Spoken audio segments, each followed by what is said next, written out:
Саламатсыңарбы, урматтуу окуучулар? Дагы бир жолу мен өткөнгү видео сабакта силерге өзүмдү тааныштырганмын. Сабактарыбызды улантабыз. Бүгүнкү сабагыбыз демек биз Zoom тиркемеси аркылуу өтөбүз. Бүгүнкү өтө турган темабыз балдар. Биздин кептик темабыз өзү тууралуу билдирүү, ал эми грамматикалык темабыз кептин стилдери. Башкача айтканда биз өзүбүз тууралуу билдире алышыбыз керек экен. Демек, бүгүнкү сабакта биз эмнелерге жетишишибиз керек, кандай максат коебуз алдыбызга. Ушул 45 минутта ичинде биз ар бирибиз өзүбүз тууралуу маалымат бере алууга жетишибиз керек. Кептин стилдери менен таанышып, сүйлөмдөрдү туура кура алышыбыз керек. Ошондой эле мыкты сапаттарыбызды өркүндөтүүгө, бир аз начарыраак сапаттарыбызды жоюуга аракет кылабыз. Анда балдар келгиле биз таанышабыз. Анткени кандай гана жаңы чөйрөгө барбайлы, биз сөзсүз түрдө өзүбүздү тааныштыра алышыбыз керек. Же бир жаңы адам менен таанышканда өзүбүз тууралуу кыргыз тилинде туура, так сүйлөй алышыбыз керек. Ойлоп көргүлө. Жаңы адам келди алдыңарга, мисалы үчүн айталы мына мен. Себеби силер менен эми таанышып атам, өзүңөрдү кантип тааныштырат элеңер? Сүйлөгө өзүңдү кантип тааныштырасың? Өзүң жөнүндө эмнелерди айтып бересиң? Балдар, мен сүйлөгөндө микрофонуңарды өчүрүп турасыңар.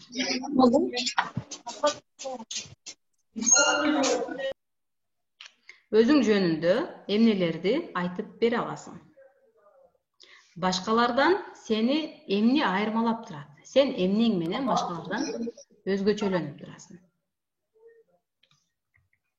Өзүңдү кайсы предмет же жандык менен ассоциациялайсың? Ушул суроолордун тегерегинде ойлонуп тургула. Азыр биз ар бирибиз өзүбүздү тааныштырабыз. Ошол өзүңөрдү ассоциациялаган нерсенин сүрөтүн тартасыңар же аны айтып бересиңер. Түшүндүрүп бересиңер, эмне үчүн ошол нерсе менен ассоциациялайсыңар. Мына мисалы үчүн мен балдар өзүмдү силерге тааныштырайын. Мен жөнүндө силер төмөнкүлөрдү билсеңер болот. Менин атым Айкөкүл. Мен мугалиммин жана кесибимди абдан сүйөмүн. Өзүмдү күнгө салыштырам, күн менен ассоциациялайм. Анткени күн жакшы жаман дебей, эч кимди тандабай баарына бирдей нурун чача алат. Мен да күн сыяктуу болуп, бардык адамдарга бирдей болууга, өзүмдө болгон нерсени бирдей бөлүшүүгө аракет кылам. Эми кезек силерде. Ушул суроолорго четинен баштап жооп беребиз. Бирөө сүйлөп атканда башкабыз микрофонубузду жандырбай турабыз. Калоочулар барбы же чекеден атыңар менен баштай берели? Зарина, баштачы.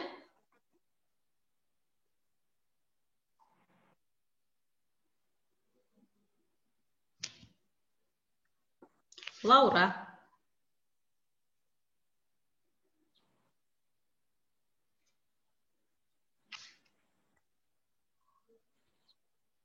Жусупова. Анда мен баштай берейин, эчке? Башта. Саламатсызбы. Жөнү өзүмө.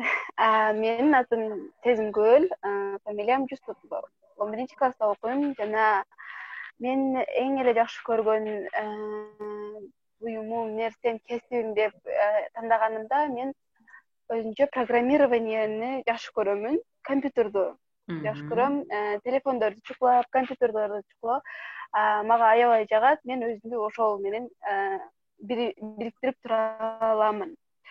Анан өзүмдү мен агын сууда эсептейм, ассоциацияны агын суу менен ассоциациялам. Себеби агын суу кетип жатканда кандай жаман нерселер түшпөсүн, таштар түшпөсүн, агын суу аны агызып кетип, кайра эле өзү аккан сайын тазаланып, таза болуп турат. Ар дайым агын суу таза деп эсептейм. Ошондуктан өзүмдү ошол агын сууга ассоциациялайм. Эң сонун азаматсың. Абытова. Абытова. Балдар, тартынбайбыз. Ошо мектепте партада отуруп кантип сүйлөшсөк, ошо сыяктуу сүйлөшө беришибиз керек да, биз Zoom аркылуу деле. Микрофонду жандыргыла дагы, тартынбай өзүңөрдүн оюңарды айтканга үйрөнгүлө. Урматай.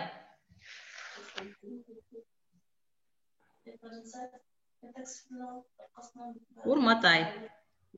Биз сени угуп атабыз, бирок сен бизге эмес, башка жака сүйлөп атасың.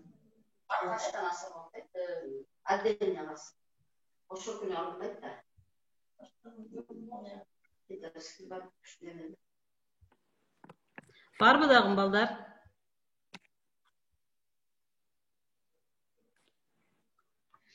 Лаура.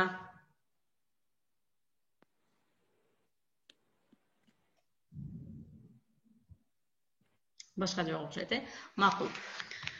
Демек, ушул сыяктуу кылып балдар биз ушул суроолорго биринчи таанышканыбызда жоопту бере алышыбыз керек экен. Урматай, саламатсыңбы? Эгерде сүйлөгүң келбесе, анда бул жака жазып койсоң деле болот ушул суроолорго жоопту. Бул өзүбүздүн ошол тааныштырганда, өзүбүз жөнүндө маалыматтарды айтканда, бири-бирибиз жөнүндө дагы кененирээк маалыматтарды билип алат экенбиз да, балдар. Мисалы үчүн ушул Сезимгүл өзүн суу менен ассоциациялаганын мүмкүн Урматай билбейт. Урматай дагы башка нерсени айтмак. Кыскасы, бул таанышуу бизди дагы да бири-бирибиз менен жакындан таанышууга жардам берет экен. Эми өзүңөр жөнүндө дагы да кененирээк айтып бергенге үйрөнүш үчүн төмөнкү сүйлөмдөрдү толуктап, аларга өзүбүздүн тиешелүү сөздөрүбүздү коебуз. Балдар, келгиле, активдүү болобуз. Микрофонду жандырып, тартынбай сүйлөй беребиз. Ким бар? Зарина, сүйлөй аласыңбы? Микрофон жандырасызбы? Зарина окушу, китептерди окуган мугалим эмес.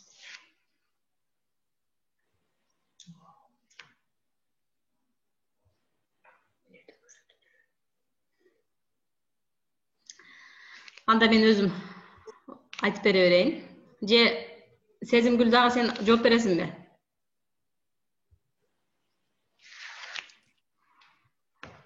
Сүйлөмдөрдү толуктап айтыш керек болуп атабы? Ооба. Жер бетинде эң жакшы көргөн нерсем, жер бетинде өзүмдүн ата энемди эң жакшы көрөм. Эң жакшы көргөнүм ошол менин өзүмдүн үй бүлөм. Себеби алар мага мээримди, сүйүүнү үйрөткөндүктөн мен аларды эң эле жакшы көрөмүн. Бала кезинде мен өзүнчө кесиптерди аябай көп тандачумун. Себеби оюмча, мисалы үчүн, жөн маалда магазинге чыгып иштеп, кийин окуучуларды окутуп, кийин ушундай убактым көбүрөөк болгон маалда салон ачып дегендей ойлорум аябай көп болот эле. Бош убактымды ошентип өткөргүм келет эле. Анан жакынкы убакта мен программист болууну каалайм. Азыркы өнүгүп жаткан 21-кылымда менин оюмча программисттер аябай керек болот. Жана Кыргызстандын өнүгүшү үчүн дагы ошол компьютерлерди билген жакшы адамдар керек болот деп ойлойм. Акыркы 12 айдагы эмне үчүн эң жакшы, эң жаман нерсе болду? Мен үчүн. 12 айда мен үчүн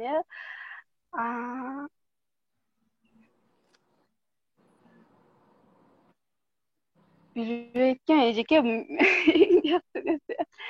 жакында мисалы үчүн менин байкем эме үйлөнөт. Ошол 1-2 күндөн кийин оюмча ошол эң жакшы болсо керек оюмча. Мен баарынан да караңгылыктан корком. Эч нерсе жок болсо, ошол караңгылыктан корком, билбегеним үчүн. Калган нерселерден ондой деле коркпойм. Анчалык деле коркпойм. Туура сүйлөгөнгө аракет кылабыз.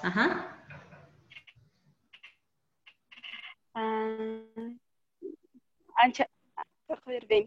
Мен баарынан биринчи орунда ата энем турат. Мен оң жана терс сапаттарым булар Оң жактан эсептегенде мен өзүм билгенче жакшы окуйм.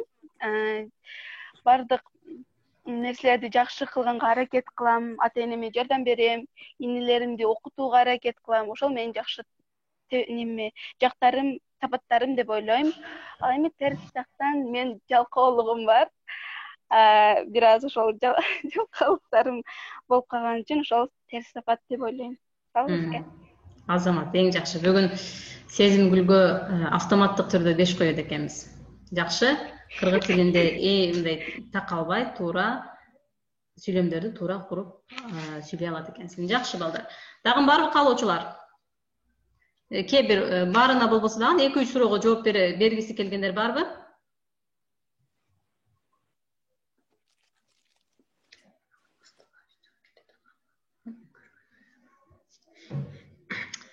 Демек башка жок экен. Жакшы. Эми балдар угуп тургула, кептин стилдери, грамматикалык темабызды баштайбыз. Кептин стилдери деген теманы силер 11 жылдан бери окуп атасыңар. Анткени бул ар бир класста, ар бир жылы окутулат. Биз 11 класста ошонун баарын жыйынтыктайбыз. Ошол ар бир кептин стилин биз туура так сүйлөй алганга, жаза алганга жетишибиз керек. Демек балдар, биз чөйрөгө карап белгилүү бир стилди тандап сүйлөйбүз. Анткени ошол 5 стилдин ичинен бирөөсүн экинчисине аралаштырбай сүйлөй алышыбыз керек. Маалыматты да ар түрдүү стилде алабыз. Биз окуганда, жазганда, телевизор көргөндө, радио окуганда, же телефондон бир жаңылык окуганда дагы маалымат ар түрдүү стилде келет экен. Бул кайсы стилдер эле? 5ке бөлүнөт, силер билесиңер. Саламатчылык, Азирет, кел. Кептин стилдерин айтып койчу, Азирет, мен бияктан чыгарбай турайын. Стилдерин. Ne? Кептин стилдерин айтып койчу. Kayıs ki. Bilmeyip Azirke. Кандай билбейсиң? Мен сага үйрөткөм го, сен окутканмын го. Keptin Azirke. Речь. Ha. 5'e bölünür. Toktama hazır Azirke, isteş gerek. Токтоп турабыз. Айта бер.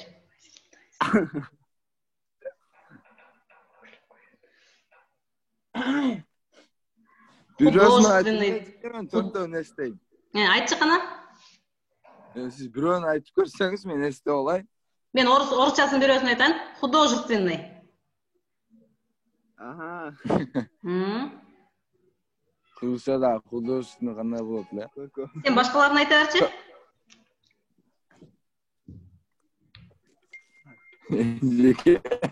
Башым айлантып койдуңуз го, сразу кирсем эле. Кептин стилдери 5'e bölünөт. Официалдык деловой бар. Художественный бар, кыргызчасын таппай калдым.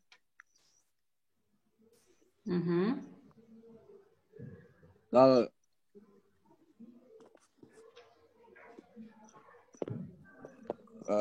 дагы кыргызчасын билбей атам, нечеке бар. Орусчасын айта берчи, которобуз.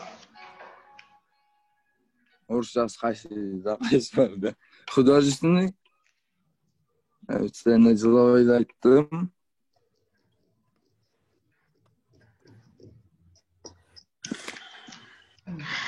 Билбей кеткен нечеке. Так, угуп турабыз. Кептин стилдери 5'e бөлүнөт. Биринчиси илимий стиль. Экинчиси иш кагаздарынын стили. Үчүнчүсү көркөм стиль. Төртүнчүсү публицистикалык стиль. Бешинчиси сүйлөшүү стили, оозеки сүйлөшүү стили.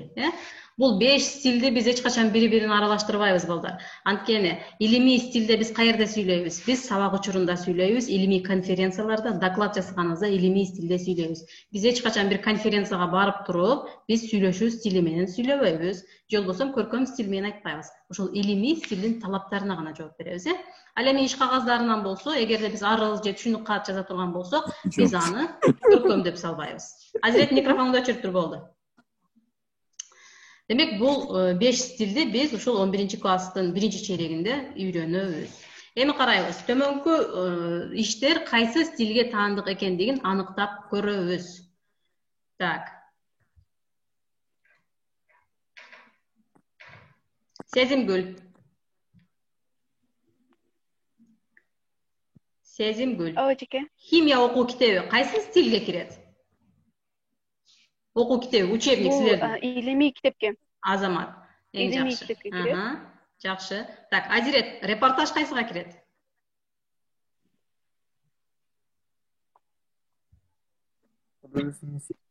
Азирет? Эжеке репортаж публистикалыкка киреби? Азамат, эң сонун Абутова. Бар экенсиң го, байдан бери катта жүрөсүн. Мыйзам. Сүйлөп айтасың гана. Мыйзам кайсыга кирет? Ким айтат?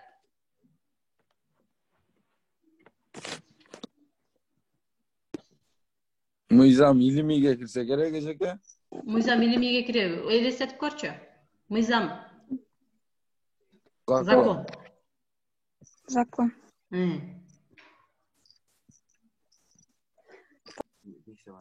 Неме? Официальный Официальный деловой. Иш кагаздары стилине, официалдуу иштиктүү стилге кирет. Кагаздар барлыгы. Диалог кайсыга кирет? Диалог. Сүйлөшүүгө. Азамат. Жакшы. Жаңылык. Публистика. Публицистика. Жакшы. Өмүр баян. Илимий. Өмүр баян илимийби? Жок. Автобиография. Автобиография.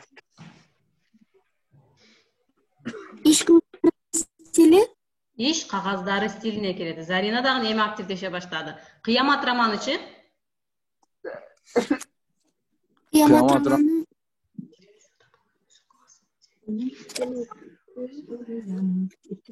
Кайсыга кирет кыямат романы? Иш кагаздарга кирбейт. Көркөм стиль?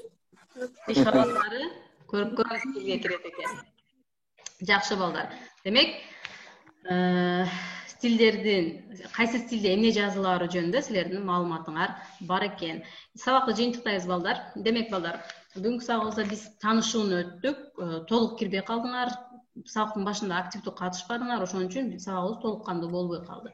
Демек балдар, кээде өзүбүздү тааныштырганда сөз таппай калышыбыз мүмкүн. Жана бирөө айтты го, мен даяр эмесмин буга деп.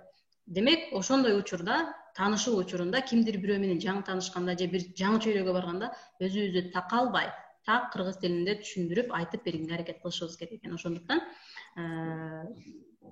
кыргыз тилинде туура сүйлөөгө үйрөнүшүбүз керек. Тапшырма алгыла.